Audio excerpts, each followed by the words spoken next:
So welcome back to the Floriani Software Fundamentals video series on FTCU.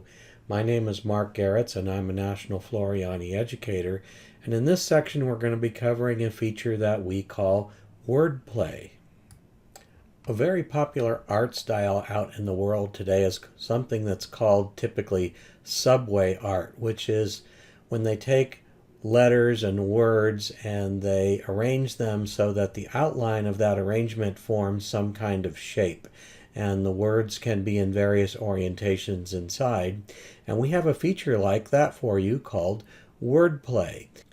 Now wordplay is located right here under this icon, and when you click it you're going to get the wordplay interface. The first thing it's going to do is show you some of the built-in shapes. So you can access different shapes by clicking the down arrow here. And yes, you can add your own shape. We'll be covering that in a bit. So let's just pick this second apple here. And this is an outline. So this is a vector outline. And you have the choice next of choosing whether you want this shape when we finally are done to come in as an artwork line, or you can come in as a steel line, or it can come in. Now you have the choice. The second thing you have a choice of is whether this shape comes into the final stitch file as artwork like it is now, or it can come in as a run stitch or a steel stitch. Now it's not critical that you make this selection at the beginning because you can always change it from artwork into a run or steel once it comes in to the main window, but as a convenience you can do this now. So we'll go ahead and let's just make it a run stitch. Here you can control the width and the height of your shape. So it's kind of important to do this now because if you try to change it later, it will just make everything bigger. It won't actually add more or fewer words in. So right now this is about 4.7 by 4.6 inches. We could leave it that way. We can make it a little bit bigger, and you've got to maintain aspect ratio checkbox here. Again, if you leave this checked, if you change one, the other will change proportionally. Let's go ahead and make it 6 inches wide. So I'll make it 6 inches wide.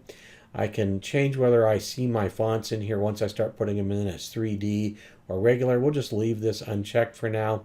And if I would rather see this in metric versus inches, I can change my unit settings right here. So if I click metric, you'll see it's 152 millimeters. I'll go back to inches so you can see it's 6 inches.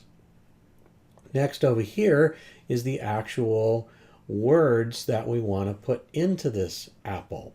So let's put in some apple words. Instead of word and play, let's put in apple.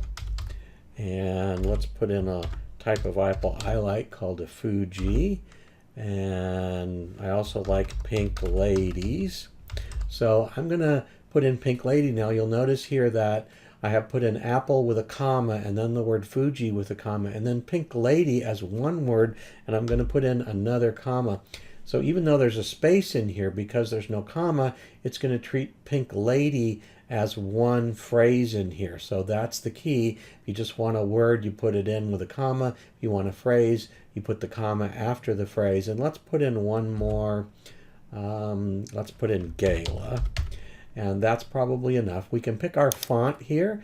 Let's pick a font like, I like Anna. That's a nice simple font. It'll show us what's going on. We can select the height of the font here in inches. If I were in metric, it would show it to me in metric. So I'll go back to inches. Let's go ahead and leave that height alone. And this is going to set the scale down here, because what it's going to do is going to take this as 100% and then it's going to adjust from there. So if I want to make it bigger than this, I could actually scale up from here, and if I don't want it to be that small, I could make it smaller. So let's just say we're going to do 20% instead of 10. We'll go ahead and leave this height alone. And this maximum number of paths, if I just wanted a few words in here, I could change this. 200 is the default. I'm going to leave that alone. This colors thing, however, that's kind of important. So if you don't want to have 15 color changes, we can adjust this. So let's type in, let's put in 6 color changes at the max. I've got an angle control down here, so we're going to leave this on any to start so you can see what happens, but I could change to horizontal, vertical, diagonal, or any combination of these. So I'm going to leave these alone for now. When I have all this set up, I'm going to come and click Generate. And when I do that, it's going to take a few seconds here to generate what we call the text paths. Then it's going to generate the actual words. So we're waiting for this to complete here. It's pretty fast. And then it is going to put in those words here in various orientations. Now you'll notice that it used the font that I selected when the fonts were big, when the words were big, but when it wanted to make them smaller, it put in a line stitch font or a run stitch font instead, so that my satin stitches didn't get too small.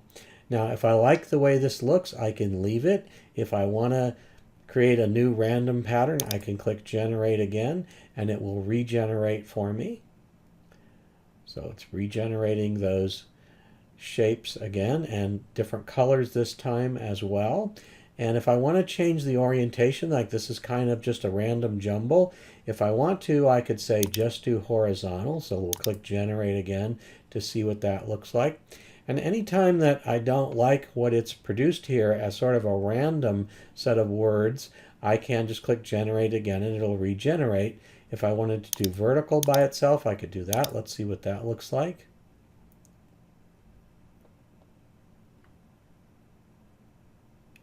And if I want to do combination of horizontal and vertical, which is your typical subway art, I could do Generate and it'll give me both of those. And so now we've got horizontal and vertical. If I want to add in diagonal, I can do that and do Generate. And it's going to give me 45-degree diagonals along with horizontal and vertical. All right, so you can see how that works. I can uncheck. If I always want a diagonal, I could just do that. So you see how this all works. And once I am happy with what it has produced, like let's just go ahead and go with that. I can click OK, and it's going to bring it into my window as a set of fonts and stitches. So if I want to change it, I can. Like if I decided I wanted this to be a steel stitch, I could come down here to my one clicks and change it into a steel. I could change it to a motif. I could even make it an applique, and I can change the colors of these. I could change the rotation of them, because all of these words in here, they're just fonts, okay? So if I, for example, wanted to get rid of this apple right in here, I just wanted to delete it, I could just delete that to make some space, and then if I wanted to, I could move this one down to fill in the space. So I can adjust this any way I want once it gets generated. I can even change what this text says. I can change the colors, etc., and do any adjustments I want. So that is wordplay. Now let's talk for a second about how we might save our own wordplay shape, because it's going to bring up the default that we give you that built in, but you can take any vector outline and save it as a wordplay shape.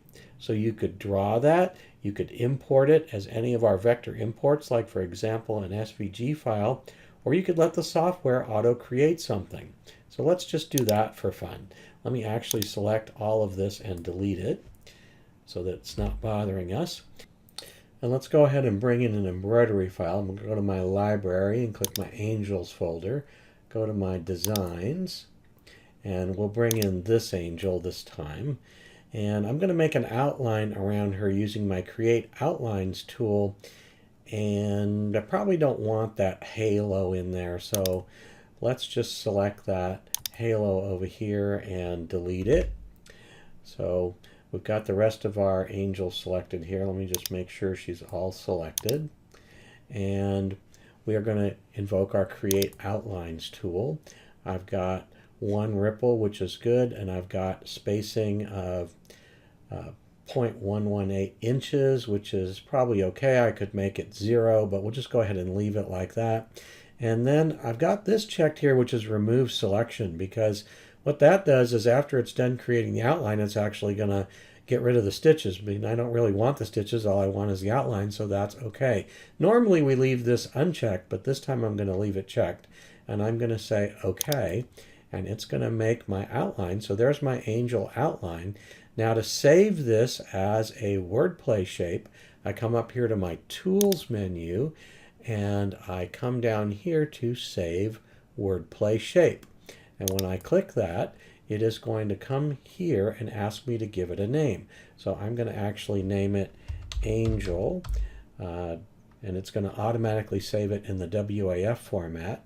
And I'm going to click Save, and I'm going to actually delete this now, because when I go to Wordplay, where's Wordplay? Here we go, Wordplay.